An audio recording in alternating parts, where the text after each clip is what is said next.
Olá, boa noite. Eu sou Adalberto Piotto e seja bem-vindo ao Cenário Econômico pela TV Brasil, diretamente dos estúdios da B3, no centro da cidade de São Paulo. O Brasil está com deflação. Segundo o IBGE, a inflação do mês de junho foi negativa. Na soma de 12 meses, o IPCA já está no nível mais baixo da meta do Banco Central. A baixa demanda pelo consumo por causa do desemprego e do crédito caro e escasso por parte dos bancos afasta o consumidor das compras. No CEAGESP em São Paulo, na economia da mesa de todo dia, os preços têm leve alta, mas a tendência é de preços mais acessíveis ao consumidor durante o restante do ano.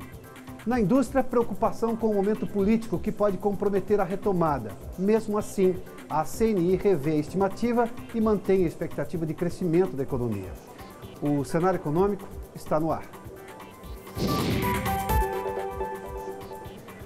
A abertura do encontro de cúpula do G20, o grupo que reúne as 20 maiores economias do mundo, em Hamburgo, na Alemanha, começou tumultuada e com muitos protestos. Policiais e manifestantes ficaram feridos e várias pessoas foram detidas.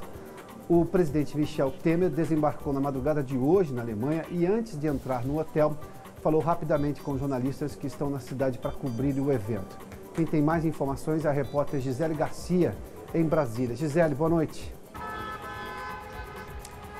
Olá, Piotto, boa noite a todos. Pois é, hoje de manhã, quando chegou ao hotel, o presidente Michel Temer passou ali, falou com alguns jornalistas. Os jornalistas perguntaram a ele sobre a crise econômica e política no Brasil. Ele respondeu que não há crise econômica no país. E aí os jornalistas ficaram um pouco assustados com aquela resposta, repetiram a pergunta e ele disse o seguinte: nós estamos crescendo, gerando emprego, crescendo a indústria e o agronegócio, e nesses setores não há crise. Foi essa a fala do presidente em Hamburgo. O primeiro compromisso oficial de Temer na Alemanha foi uma reunião com líderes do BRICS, o bloco que reúne Brasil, Rússia, Índia, China e África do Sul. Depois ele passou o dia envolvido nas atividades da cúpula do G20, esse grupo que reúne as 20 maiores economias do mundo. Foi recebido pela chanceler Angela Merkel, depois participou de alguns debates sobre temas estratégicos como relações internacionais, comércio bilateral e terrorismo. O último compromisso do presidente em Hamburgo foi um jantar. A gente sabe que tem 5 horas de diferença entre a Alemanha e o Brasil, então o dia por lá já está terminando. O presidente participou desse jantar e já está retornando ao Brasil, viu, Piotto?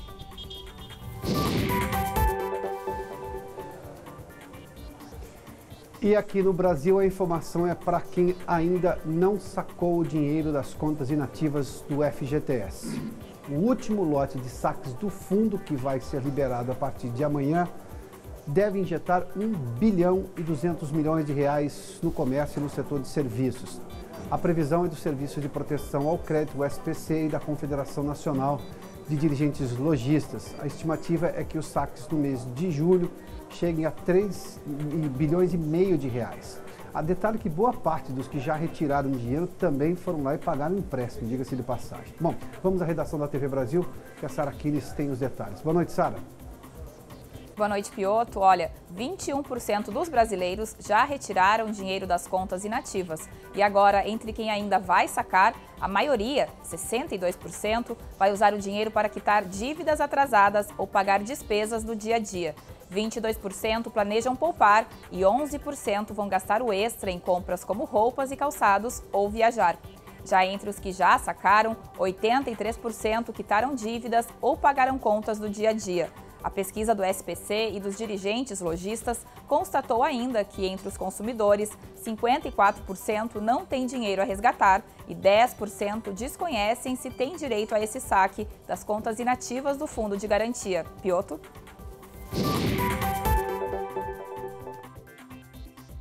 E a inflação do Brasil é negativa. Ou seja, no mês de junho, na soma de todos os itens que compõem o índice, houve mais baixas que altas de preços, o que gerou uma deflação. Quem tem mais de 40 anos se lembra da hiperinflação com remarcação frenética dos preços nos supermercados, nas gôndolas dos supermercados, né? Hiperinflação que vivemos nesse país nos anos 80 e começo dos anos 90. Até a redenção do Plano Real, que livrou os brasileiros da vida sem nenhum planejamento, porque a inflação realmente era terrível. No entanto, a deflação de agora vem muito em função da falta de demanda, de consumo. O desemprego alto e a falta de crédito acessível com juros menores tira muita gente do consumo. A gente vai dar uma olhadinha aqui para saber exatamente o que aconteceu. Olha, está aqui a inflação. Só para você ter uma ideia, 0,23 negativos, ou seja, uma queda nos preços. No mês passado, ou seja, no mês anterior, em maio, isso aqui são os números de junho, o IPCA, o Índice de Preço ao Consumidor Amplo Medido pelo IBGE de junho, esse 0,23 antes tinha sido positivo de 0,31. Já era, há muito tempo a gente está vendo, está falando de inflação, é uma curva descendente, ou seja, a curva inflacionária está em queda. E a gente vê aqui, por exemplo, no ano, a soma da inflação é de 1,18. Mas o dado mais interessante está aqui, ó, nos últimos 12 meses, porque, claro, a inflação sempre é uma medição anual, faz-se mês a mês, mas o objetivo é chegar no final do ano com determinada inflação. A meta do Banco Central é de 4,5, o centro da meta. Poderia até oscilar para 6 ou para baixo. Agora está oscilando 1,5 para baixo, ou seja, está na base do que o Banco Central previa de inflação, 3%. É essa inflação que tem nos últimos 12 meses. E aqui a gente está levando em conta ainda vários meses do ano passado, onde você tinha um outro comportamento, mas já com uma tendência muito clara de queda nos índices inflacionários. Está aqui, olha, queda de 0,23, isso é o que se chama de deflação, uma queda, índice negativo de inflação. Vamos seguir aqui para dar uma olhada. A inflação, por exemplo, o que puxou para baixo esse índice do IPCA, habitação caiu 0,77, alimentos 0,5 ou meio, né? E transporte também 0,52%. Todos esses índices foram as maiores baixas aí que puxaram a medição da inflação. A medição da inflação é a seguinte, são vários itens e na média do país o que isso soma e o que isso subtrai.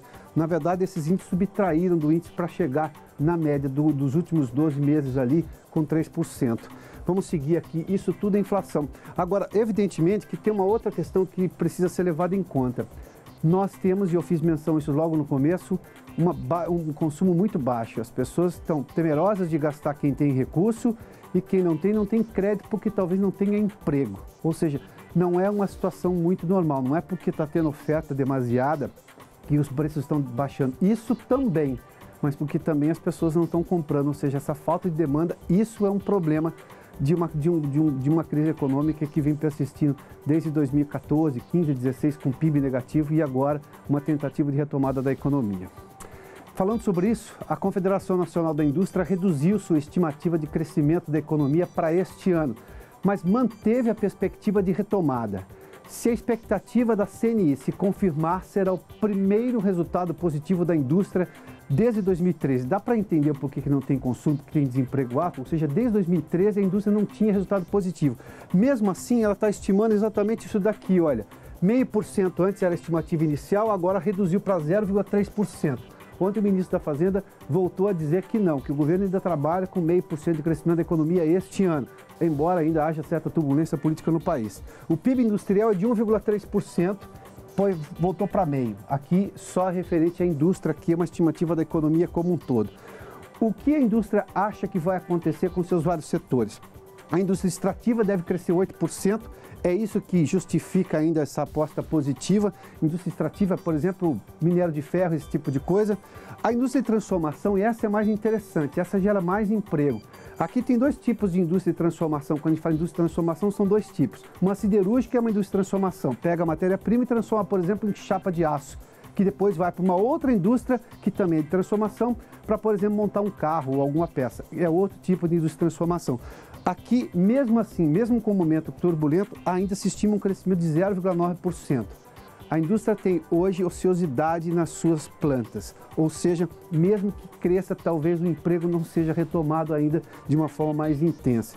E a indústria da construção, essa depende de muito dinheiro público, porque são grandes obras, essa vai cair 2,3% na posição da Confederação Nacional da Indústria nessa pesquisa. Bom, na sequência, de qualquer forma, ainda se a indústria crescesse 0,3% ou 0,5% que seja, será o primeiro crescimento, será o primeiro número positivo da indústria desde 2013. Isso, de alguma forma, chama-se sim retomada, não vamos diminuir também o esforço que foi feito para se recuperar o país. Na sequência, os números do mercado financeiro, a gente volta em instantes aqui no Cenário Econômico. De volta aqui ao estúdio do Centro de Operações da Bolsa e vamos aos números do mercado financeiro.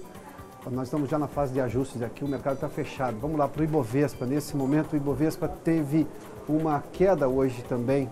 Vamos ao número do Ibovespa, uma queda de 0,23%. Aliás, é uma sequência de quedas. Nós começamos a semana, tinha 63 mil pontos, voltamos à casa dos 62 mil pontos, 0,23% de queda, 62.322 pontos. E o dólar comercial fechou em baixa hoje, de quase 0,5%. Saiu da casa dos 3,30 e voltou. Agora R$ 3,28, ou 3,285, se você preferir as três casas depois da vírgula. Esse é o fechamento do dólar comercial. E o índice de preços da CEAGESP, a Companhia de Entrepostos e Armazéns Gerais do Distrito de São Paulo, encerrou o mês de junho com elevação de 1,31%. Isso referente a junho. Mas no acumulado do primeiro semestre do ano, a baixa foi de 7,27%. O cenário para 2017 em relação aos níveis inflacionários segue positivo para o consumidor, ou seja, de alimentos num preço mais baixo, até com queda.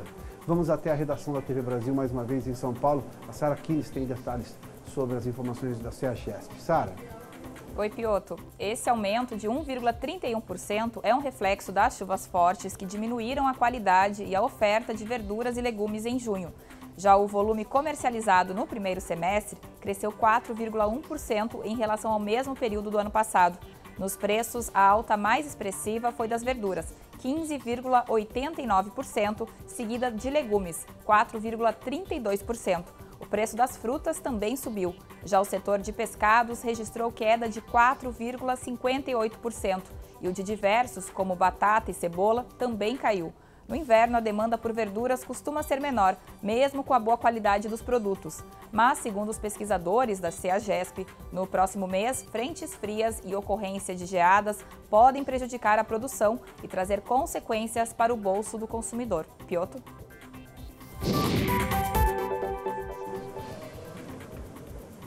Muito obrigado, Sara. E a economia tem dado sinais de retomada, sobretudo até maio, esses sinais eram muito claros. E dados concretos, diga-se de passagem, de retomada da economia, até maio, sobretudo, né? Ao mesmo tempo, a turbulência política domina o noticiário. Uma escolha de parte da imprensa, diga-se de passagem. Em meio a tudo isso, a reforma trabalhista avança no Senado, já a da Previdência não teve a mesma sorte e a discussão ainda está no começo. O economista Roberto Macedo está conosco aqui no Cenário Econômico para discutirmos tudo isso. Professor, bem-vindo. Obrigado pelo convite. Imagina, é um prazer recebê-lo novamente aqui. O que nós podemos entender desse momento da economia, que tínhamos verdadeiramente dados concretos de retomada até maio, depois tivemos o episódio da crise política que começou em meados de maio, exatamente no dia 17 e 18, e agora nós temos uma turbulência política que suplanta até a discussão econômica do país. Embora não tenha havido alteração na equipe econômica, a equipe econômica continua trabalhando da mesma forma, o Banco Central, a Petrobras está sendo saneada. Como é que a gente entende o país nesse momento? Olha, ele tem essas forças aí que mostram essa recuperação, você mencionou várias delas, né? Eu acrescento também o setor agrícola, que ele é muito importante. E quando saiu, se recordar, o resultado do PIB do primeiro trimestre, que o setor agrícola puxou fortemente a economia, levando aquele 0,5% relativamente ao ano anterior, eu acho que os analistas aí não perceberam bem o efeito, porque eles falaram assim, mas no segundo semestre a colheita vai ser menor, certo? E o PIB agrícola vai diminuir, concordam? Sim. Eles avaliam pela produção, né? Isso. Agora, a gente, economia, tem uma coisa que o pessoal aí comeu mosca, como diz. É que tem um efeito renda, certo? Esses exportadores agora estão recebendo dinheiro. E são bilhões de dólares, é muito mais que essas coisas do FGTS aí, certo? Isso vai penetrar na economia. Outro dia saiu no Estadão uma matéria do Google, né? Que o crescimento das vendas online estão crescendo mais, ele é maior nas regiões de produtos agrícolas, entendeu? Quer dizer, isso vai ter um impacto grande na economia. Eu ainda estou acreditando num crescimento de 0,5% esse ano. Agora, a indústria, eu olho um monte de gráfico, na pontinha tem vários melhorando, inclusive a indústria, certo? Então está melhorando mesmo. O que pode atrapalhar mesmo é o seguinte, essa coisa política, ela atua via os chamados índices de confiança, né? Que você tem o índice de confiança do consumidor, do industrial, do comércio, do setor serviços, certo? E aí o consumidor ele fica assim, né? Ele fica olhando o cenário e ele pode se retrair se ele sentir medo, né? Eu já fui presidente da Eletros, que é a Associação da Indústria Eletroeletrônica, e quando o âncora aí os âncoras dos programas de noticiário davam notícias ruins, né? As vendas caíam, entendeu? Porque o pessoal fica com medo. E os empresários do seu lado, eles também retraem os investimentos. Esse aí é que é o tema, né? Por isso que eu acho que quanto mais cedo se resolvesse esse desenlace, quer dizer, ou o Temer fica ou sai, tá? Eu sou a favor da saída dele, mas precisava resolver isso para dissipar essa incerteza política, entendeu? Porque se vota um dia, aí vem outra coisa do Janot que fica até setembro, mais uma denúncia.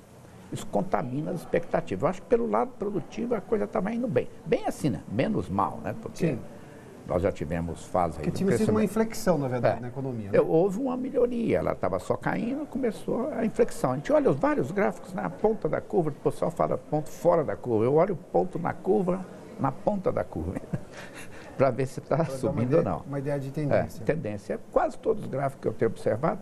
Outra coisa também, você mostrou o dólar, né? O pessoal fica achando que, tentando especular com o dólar por causa da política, mas está sobrando dólar, né? Exportações suplantando essa as queda de 0,5%. Esse dinheiro das exportações agrícolas, só faltava essa. Eu já, no tempo do passado, sabe lembrar que tinha muita crise cambial, né? Faltava dólar. Quando eu estive no governo, pedi dinheiro emprestado ao FMI, uma coisa humilhante que você ia lá. Eu achava que ia ser uma discussão sofisticada. Eu usei que eu aprendi como bancário, não que eu aprendi em Harvard, né? Você chegava lá e falava, não tem dinheiro em caixa, me empresta algum aí. E ficava, não vai. Você pedia até apoio político, né? Do ministro da Fazenda dos Estados Unidos e coisa assim. E você não tem, você até emprestou dinheiro para o FMI. Deixa eu lhe fazer uma pergunta sobre uma frase que, digamos, está até bastante usada nos últimos tempos, que é o tal do descolamento da economia em relação à política. Se nós temos todos esses índices e vinham até maio apontando para a retomada, uma retomada até mais vigorosa, porque o Brasil é capaz de produzir fenômenos que só acontecem aqui, ou seja, imaginava-se meio e poderia ser acima do meio. Eu tive um fato político, mas esse fato político mexe com a expectativa em relação à cadeira do presidente, sim, mas não houve nenhuma alteração de posição do governo em relação a medidas populistas, verdadeiras, aquelas gigantescas que vão mexer no caixa, não. A equipe econômica permanece. Por que está se cedendo ao noticiário político se eu tinha, digamos, informações econômicas que davam sustentação à retomada? Não, aqui você tem que separar por setores, né? O setor agrícola não tem nada a ver com a política, que inclusive ele é muito voltado para o exterior, certo? Você depende de China. E a soja vai continuar crescendo, queira o produtor. Aliás, ele quer que cresça essa passagem. Então, eu acho que é um grande ativo da economia brasileira. Agora, o comércio e a indústria, porque o comércio vende o produto da indústria, eles são mais sensíveis, né? Então, aí tem essa contaminação que eu me refiro, que vem pelo lado da expectativa. A economia tem muita psicologia. Você, consumidor, você sabe, se você vai comprar alguma coisa, você quer saber se vai poder pagar, certo? E o industrial, se ele vai fazer um investimento, ele quer saber se vai dar lucro. Então, o cara fica assuntando, como diz lá em Minas. E aí pode ter efeito, certo? E os índices de expectativas, a coisa que mais me preocupa é ver os índices de expectativas que estavam caindo, começando na ponta da curva, né? Já dá uma virada para cima, entendeu? Não, para baixo, né? Eles estavam subindo. Eles estavam subindo. Estavam subindo. Expectativa positiva em relação à economia e agora... Isso, eles caminham juntos, do consumidor, do comércio, da indústria, certo? Do serviço. Agora, essa construção civil. Vamos falar de desemprego e de inflação, porque de alguma forma elas estão ligadas. Nós temos hoje uma inflação baixa, nós temos uma deflação hoje divulgada pelo IBGE, o IPCA foi uma queda de 0,23. É negativo, né? Para quem viveu a hiperinflação, o senhor sabe muito bem. O senhor estava no governo nessa época. Na saída do Sarney teve um mês que foi 83% de inflação. Ao mês? Num mês. Ao mês. Foi a maior inflação da história. Essas novas gerações não fazem ideia o que é 83% de inflação ao mês. Eu vivi isso aí, viu, professor? Eu era jovem. Eu também vivi. O senhor viveu no governo, eu vivi do lado de fora.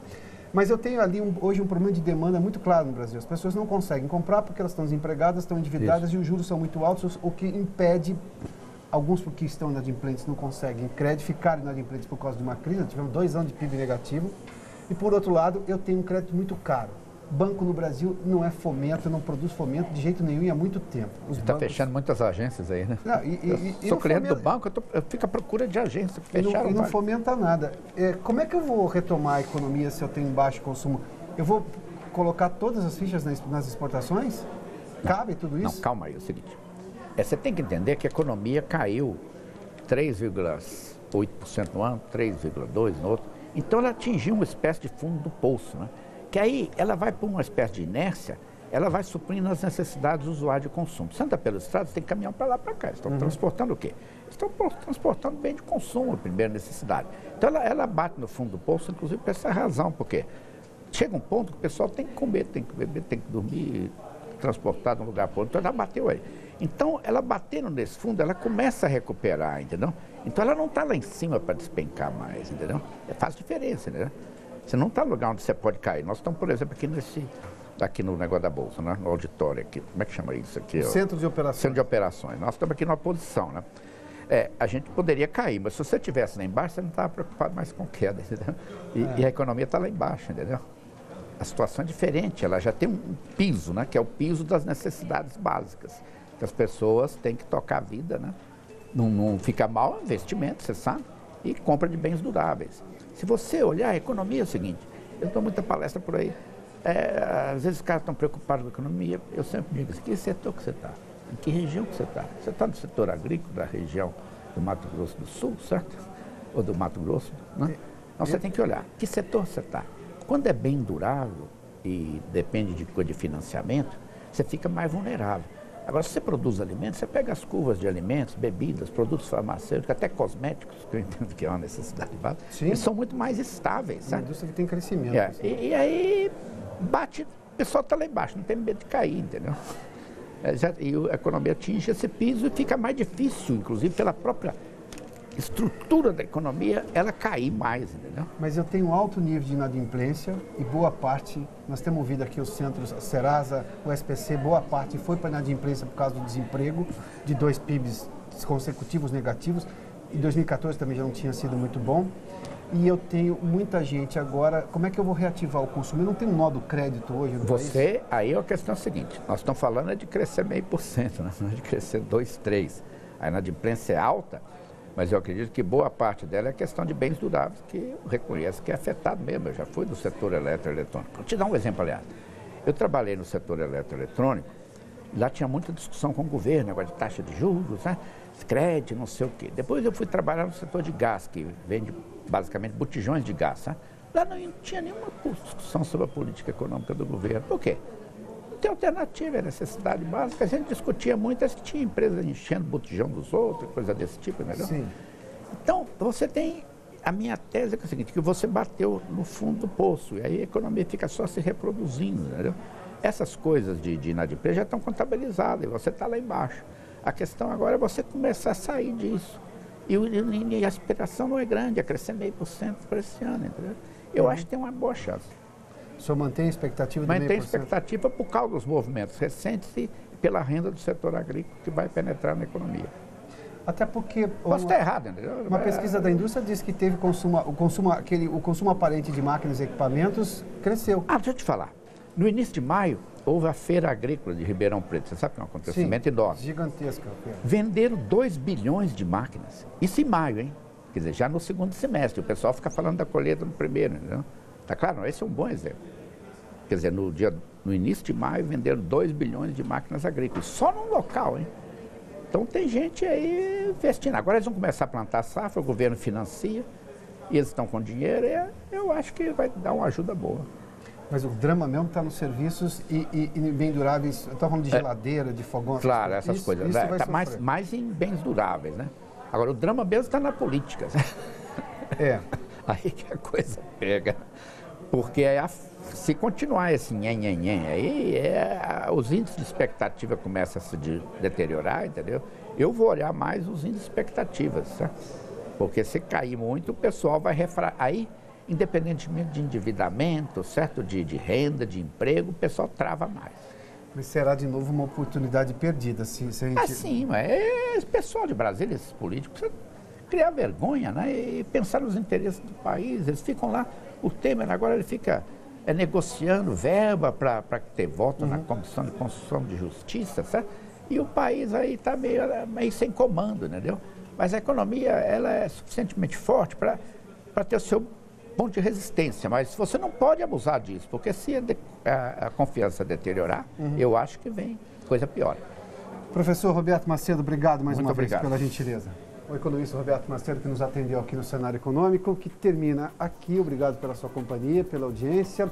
Daqui a pouco tem os Corredores do Poder. Boa noite, bom final de semana. Até segunda, hein?